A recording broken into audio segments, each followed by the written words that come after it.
Ladies and gentlemen, I will win because losing was never built into the architecture of my soul. I wasn't stitched together by comfort. I was forged by struggle. In the moments where the world told me I couldn't, something inside whispered, "Watch me." That whisper wasn't arrogance.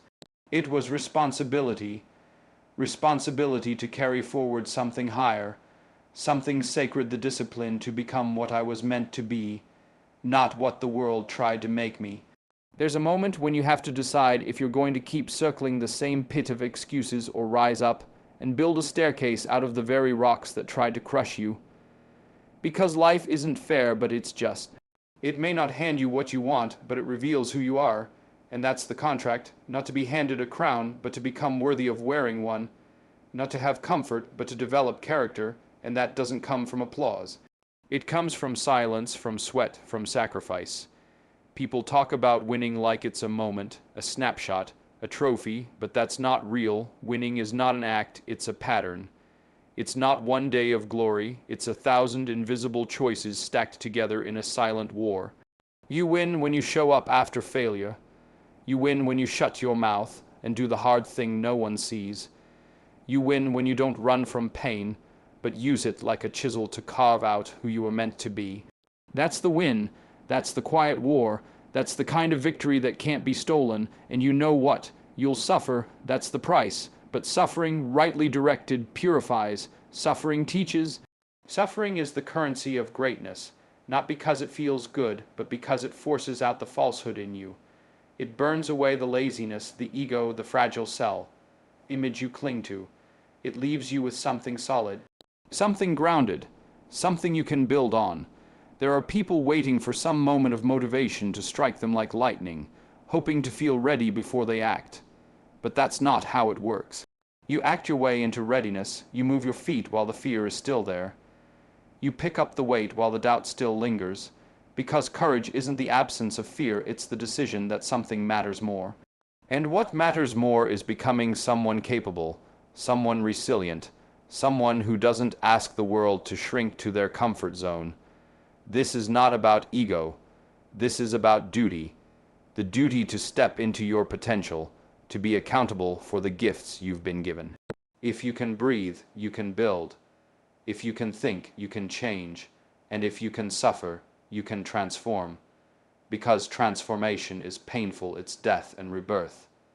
It's the death of who you were and the birth of who you must become. There is a temptation to play the victim, to hold on to your wounds like they're identity cards.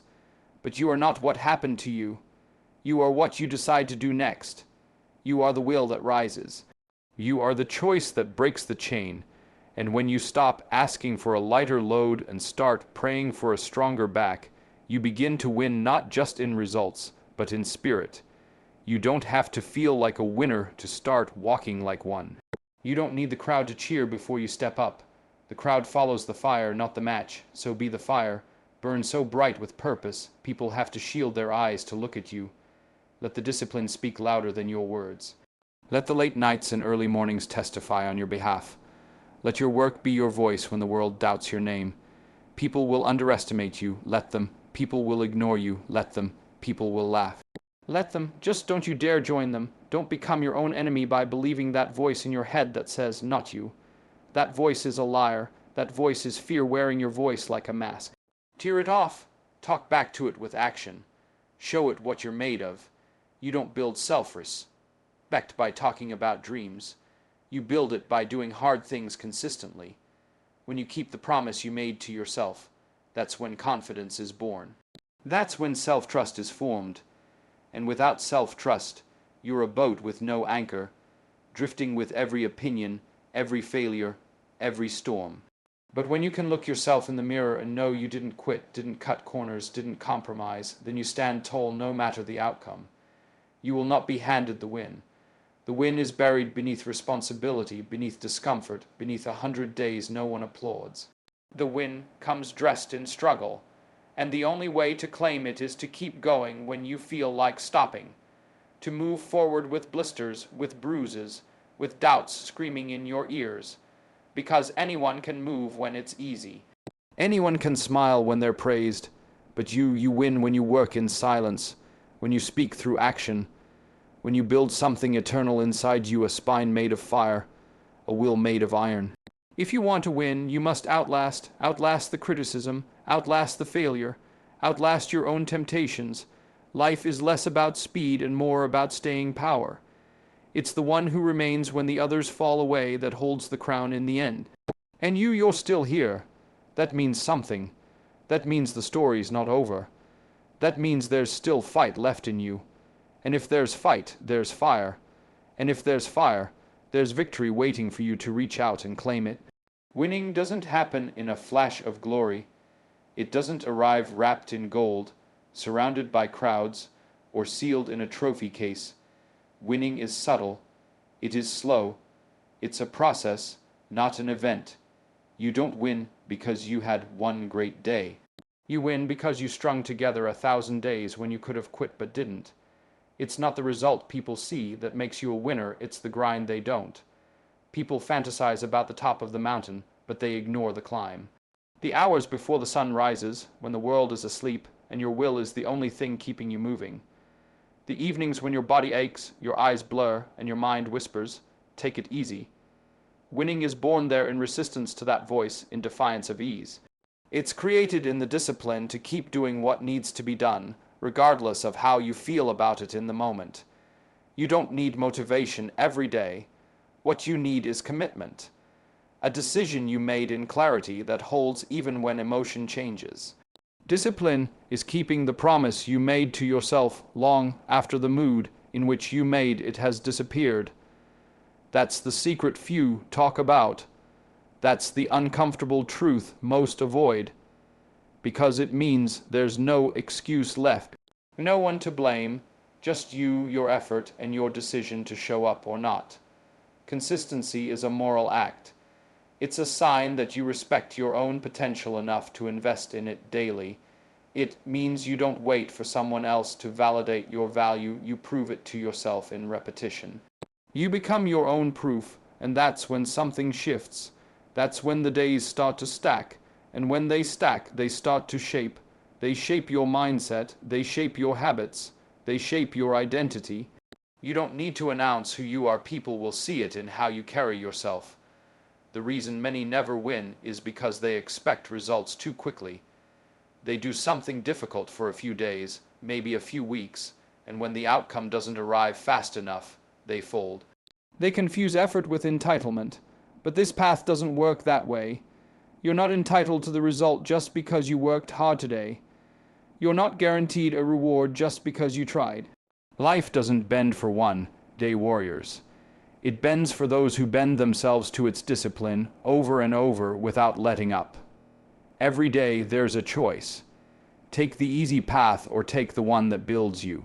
Choose comfort or choose growth. Choose temporary relief or permanent strength. And every day you choose the right one. You cast a vote for the person you're becoming. Each choice may seem small in the moment, one workout, 1 hour of study, 1 meal, 1 rep, 1 conversation, 1 act of courage, but these compound. That's the hidden math of success. 1 multiplied by 1, day after day, until you wake up and realize you've built something no one can take from you. And on those days where you feel like it's not working, where the scale won't move, the progress won't show, or the world won't recognize your efforts, that's when the real test comes. That's the moment you must lean into the process and trust the roots are growing, even if the branches haven't broken the surface yet. You win when you keep going, not because it's fun or exciting, but because it's right. Because you've learned that real success is about who you become, not just what you get. Discipline gives you freedom. It sounds backwards to some, but it's the truth. The more you discipline yourself daily, the more control you gain over your life. You're no longer a slave to emotions, distractions, or the opinions of others. You become grounded, clear, focused. You don't chase everything because you know what matters. You don't react to everything because you know where you're going. That's the power that comes from building habits that serve a vision, instead of moods that serve a moment. People think passion is the answer, but passion is fleeting. What happens when passion leaves you in the middle of a cold morning? What happens when passion disappears under the weight of boredom or pain? Discipline stays. Discipline is your anchor. It keeps you planted when everything around you tries to shake you loose. It keeps you aligned with your values, with your mission, with your reason. And when others fade, quit, or wander, you continue not because it's easy, but because you've decided it's necessary. There's a reason champions all sound the same. They talk about habits, routines, repetition. They don't worship talent. They don't rely on luck. They focus on execution. They live in the fundamentals because they understand that excellence is not a mood, it's a lifestyle. It's in the way they train, the way they speak, the way they eat, the way they sleep. Their lives are structured for the win, not for applause, and that structure is built one day at a time, one choice at a time. The difference between those who make it and those who almost do is often just a few extra months of consistency, a few extra weeks of pushing through resistance, a few more reps, a few more days of silence when the world didn't notice them, but they kept showing up anyway. Most people give up right before the win appears. They let fatigue speak for them. They let impatience drive the decision. But the ones who win, they endure. They keep their heads down, do the work, and wait for the world to catch up. Every day you show up, you widen the gap between the old version of you and the one you're becoming. Every disciplined act is a brick in the foundation of something unstoppable. And the best part, no one can take it from you. The work you've done, the growth you've earned, the character you've built, that's yours. That's your weapon, that's your armor. You don't need to flaunt it. You live it, and that presence, that unshakable presence, speaks louder than any motivational quote or social media post ever could. You don't need permission to start. You don't need motivation to continue. You need to remember who you're doing this for, the version of you that refused to settle, that dared to believe in something better. That voice is still inside you. It's waiting for you to prove it right, not with one epic performance, but with 1,000 quiet ones. So show up again and again, until showing up is who you are. Until winning is in your blood, not because of what you've done once, but because of who you've chosen to become every single day. Pain is not a curse, it's a calling. It doesn't come to destroy you. It comes to awaken you, to reveal who you are beneath the noise, beneath the layers, beneath the illusions you've built to feel safe. There's something sacred about pain. Not the surface-level discomfort you can brush off with distraction or excuses, but that deep, quiet ache, the one that demands your attention, demands your change. It's not there by accident. It's there because something in you has to break for something greater to emerge. The world teaches us to run from pain, to numb it, medicate it, avoid it at all costs. But anything worth becoming will cost you, and the currency is pain. Not because life is cruel, but because transformation doesn't happen in comfort. Comfort preserves, pain evolves. Comfort keeps you where you are. Pain pushes you to become something more. There is no breakthrough without breaking. And what breaks first is the shell, the soft lie you've told yourself to stay the same. The strongest people you admire, the ones whose presence carries weight, they didn't get there by gliding through life. They got there by bleeding, by falling, by learning how to suffer without losing themselves. Their strength didn't come from victory. It came from their response to pain, because pain is a teacher, and the lessons are written in the moments where you want to quit but choose not to, where you want to hide but step forward anyway, where you're on your knees but you start to rise. You don't truly know yourself until you've met yourself in pain. Not in success, not in applause, not in comfort, in suffering. When everything is stripped away and there's nothing left to impress with, nothing left to perform for, that's when the real you speaks. And if you listen, if you stay in it long enough, you hear what you were meant to become. Not who you pretend to be, not who others told you to be, but who you are raw, wounded, willing. We're all carrying pain. Some wear it on their face. Some bury it so deep they forget where they hid it. But it shapes us whether we acknowledge it or not. The difference is in the response. Some people let pain define them, others let it refine them, and the refining is not romantic. It's ugly, it's silent, It's done in dark places where no one claps, but it's there in that furnace that character is forged, not in the outcome in the process, not in the win in the wound. Pain has a way of waking up the parts of you that comfort puts to sleep. It makes you see your patterns. It forces you to look in the mirror without filters. It asks hard questions. What are you running from? Who have you stopped being? Where are you still hiding? And the most powerful one, what if the thing you fear most is the very thing that could free you? Because pain exposes the lie that you're too broken, the lie that you're not enough, the lie that you can't change. Pain doesn't whisper. It screams until you confront what you've been avoiding. And once you confront it, once you sit with it long enough, something happens. The fear begins to shrink. The suffering begins to shape you. And out of the ashes of what you thought would destroy you, you begin to rise. Not the old version of you, but the one that was buried under the weight of comfort and fear. The one you forgot existed. The one that was born for something more than just surviving. That version only comes through pain. It's earned, not given, forged, not found. People ask for purpose, but they don't realize purpose and pain walk hand in hand. You don't find purpose in a highlight reel.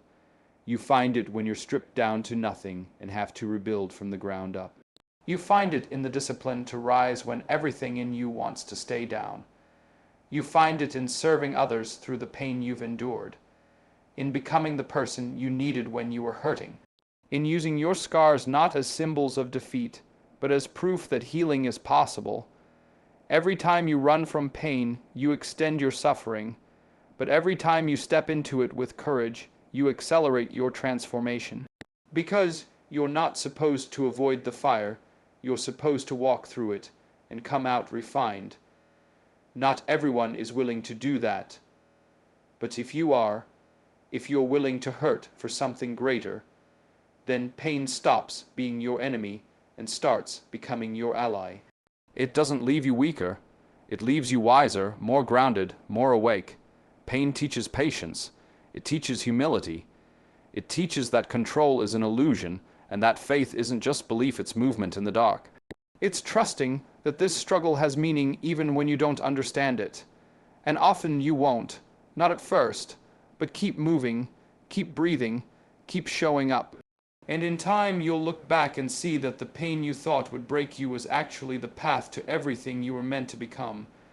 There's no shortcut around this, no bypass, no hack. The only way out is through.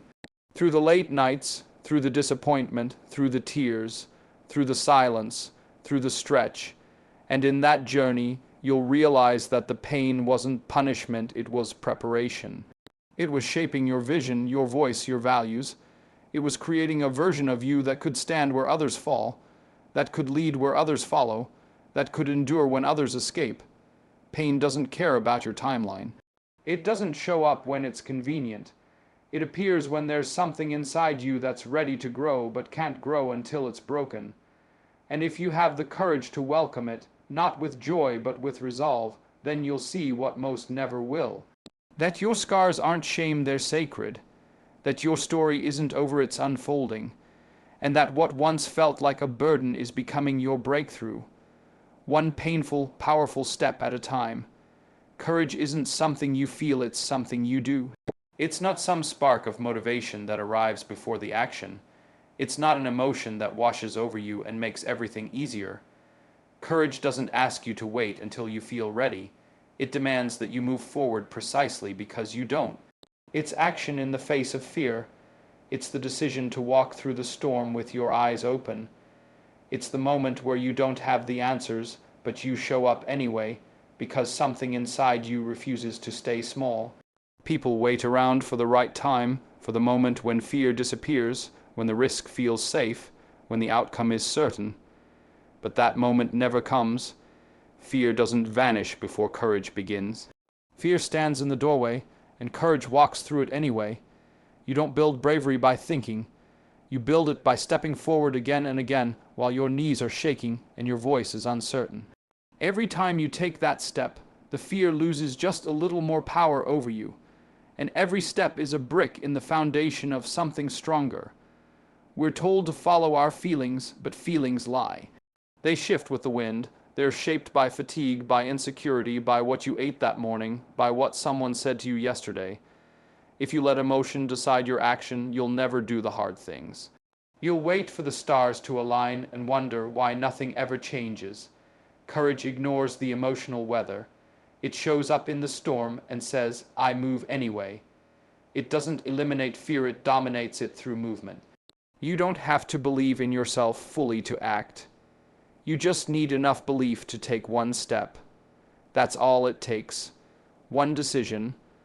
One choice to move when everything in you wants to hide. The confidence comes after. The self-respect comes after. The transformation comes after. But it begins with that one act of defiance, that one moment where you prove to yourself that fear may be loud, but it's not in charge.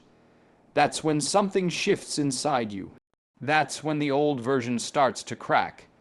If you wait until you feel courageous, you'll stay stuck forever, because most things worth doing begin in discomfort. Most growth starts with a lump in your throat. And that's the truth most people don't want to hear. They want the shortcut, the pep talk, the feeling that makes the decision easy, but there's no ease at the beginning of a courageous path. There's only tension. The question is whether you'll push through that tension long enough to find your strength on the other side. Action is the antidote to fear, not overthinking, not perfect planning. Action, movement. Forward momentum. You don't overcome fear by waiting for it to go away, you overcome it by proving to yourself that you're stronger than it. That proof isn't emotional, it's physical, it's practical, it's measurable. You face the thing, you do it badly, you do it scared, but you do it. And that simple act rewires your brain, reshapes your story, and starts to redefine your identity. There's a reason so many people talk about courage, but so few live it. Because talk is safe, words are cheap, but courage lives in motion. It's built in the moments where quitting is easier, where silence is safer, where compromise is comfortable, and you still choose integrity. You still choose risk. You still choose movement, and in those moments, something more important than success happens. You build a relationship with yourself that no one can take from you. You become someone you can count on.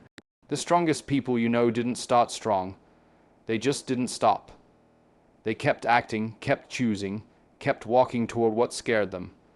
And that practice, that repeated exposure to discomfort, became the birthplace of their courage.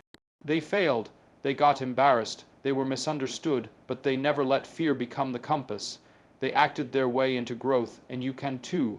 Not because it's easy, but because the alternative, staying stuck, staying small, staying silent, is worse. You can't read your way into courage. You can't think your way into boldness. You have to do something. Speak the truth. Take the step. Ask the question. Set the boundary. Show up when you'd rather disappear. Not once, but over and over, until courage becomes part of your nature, not because you feel fearless, but because you've trained yourself to respond with action, even when fear is screaming in your ear. Your brain remembers what you do. Every time you avoid the challenge, your mind records the message, I can't handle this. And every time you confront it, even poorly, your mind logs the truth, I survived, I grew, I'm stronger than I thought. That's how confidence is built. That's how resilience is born. Not in perfection, but in participation, in showing up, in doing the thing that makes you tremble and realizing that the trembling didn't destroy you. It's okay to feel fear. It's human, but it's not okay to let it lead your life. Because fear has one job, to keep you safe, but growth isn't safe. Truth isn't safe. Purpose isn't safe. And the life you want is on the other side of that safety net. It's in the fire. It's in the unknown, and the only way to get there is to walk into it with trembling hands and a steady heart. You don't need a perfect plan. You need the courage to start. If you want to change your life, stop asking to feel brave and start doing brave things. That's how identity changes. That's how destiny is shaped.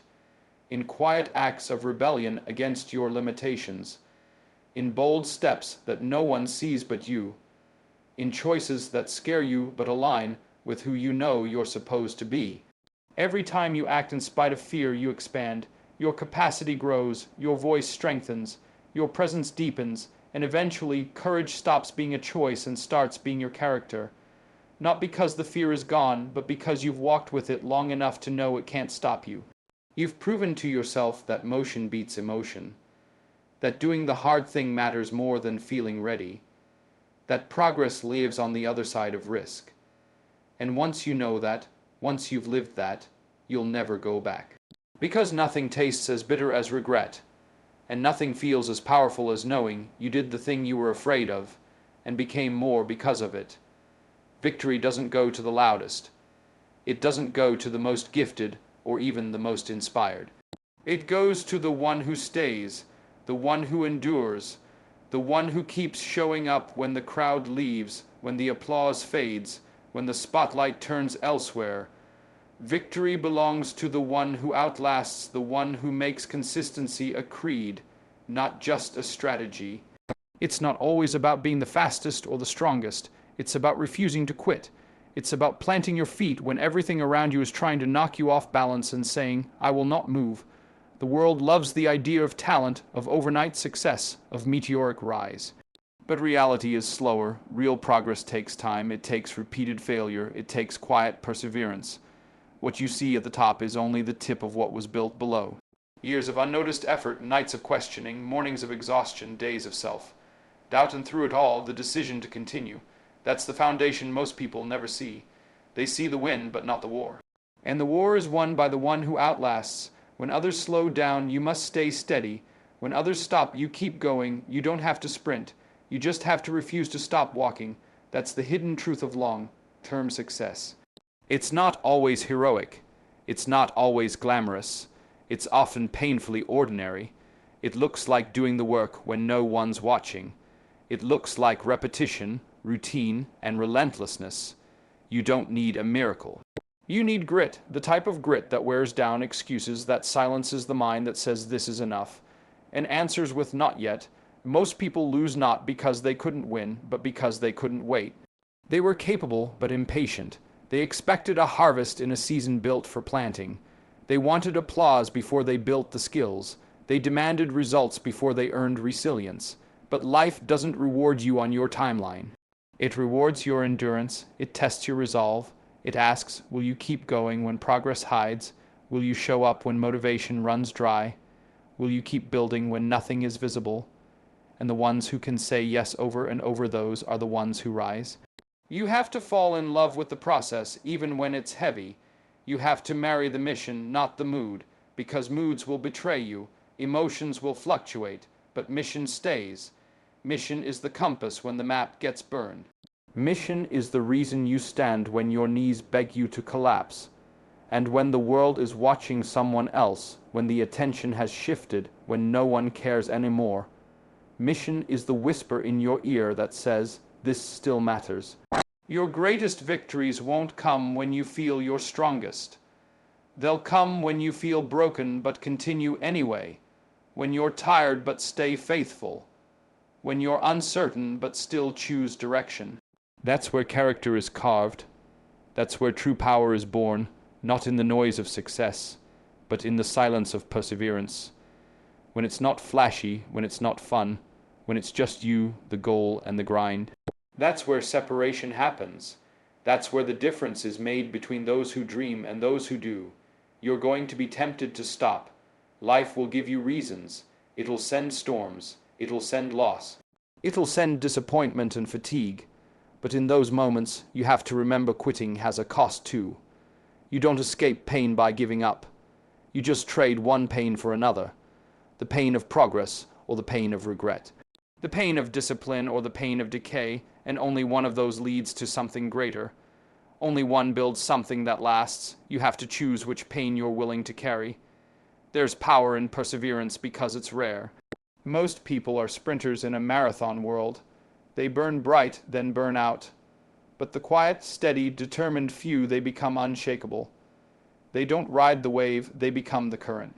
And while others chase the next quick fix, the next shortcut, the next hack, they're building something no one can take. They're building legacy, they're building identity, they're building mastery brick by patient brick. Outlasting is a mindset. It's the understanding that time is not your enemy, it's your ally. That every day you stay in the game, you separate yourself further from those who left. That every step you take, no matter how small, increases your advantage. The person who stays committed for 5 years will always beat the one who was intense for 5 months. Longevity wins, endurance wins, repetition wins, because over time, consistency compounds and becomes unstoppable. You have to redefine what winning looks like. It's not always the finish line. Sometimes it's just staying in the race. Sometimes it's getting back up after you fall. Sometimes it's taking the next breath, the next step, the next rep. And if you keep stacking those wins, the small, gritty, unglamorous ones, they will lead to something extraordinary. You won't see it day by day. But one morning, you'll wake up and realize you've become someone different. Someone stronger. Someone who didn't just dream of victory but earned it, inch by inch. People will underestimate you, let them. People will count you out, let them. Just don't join them. Don't let your own voice become another critic. Don't let temporary fatigue write a permanent ending. You've come too far, you've endured too much, and you didn't come this far just to quit in the middle. You're not here to almost win. You're here to finish what you started. To stand when others fall. To rise when others settle. To outlast the doubt, the pressure, the noise. And when it's all said and done, when the dust settles and the records fade, the story that will matter most is the one you tell yourself, that you stayed in the fight. That you kept showing up, that you didn't need the world to believe in you because you believed in the mission, and that mission drove you, shaped you, carried you, until the win wasn't just a moment, it was a reflection of who you became. Not because you were lucky, not because you were perfect, but because you refused to go away, you refused to quit. You outlasted, and that, more than anything else, is why you won.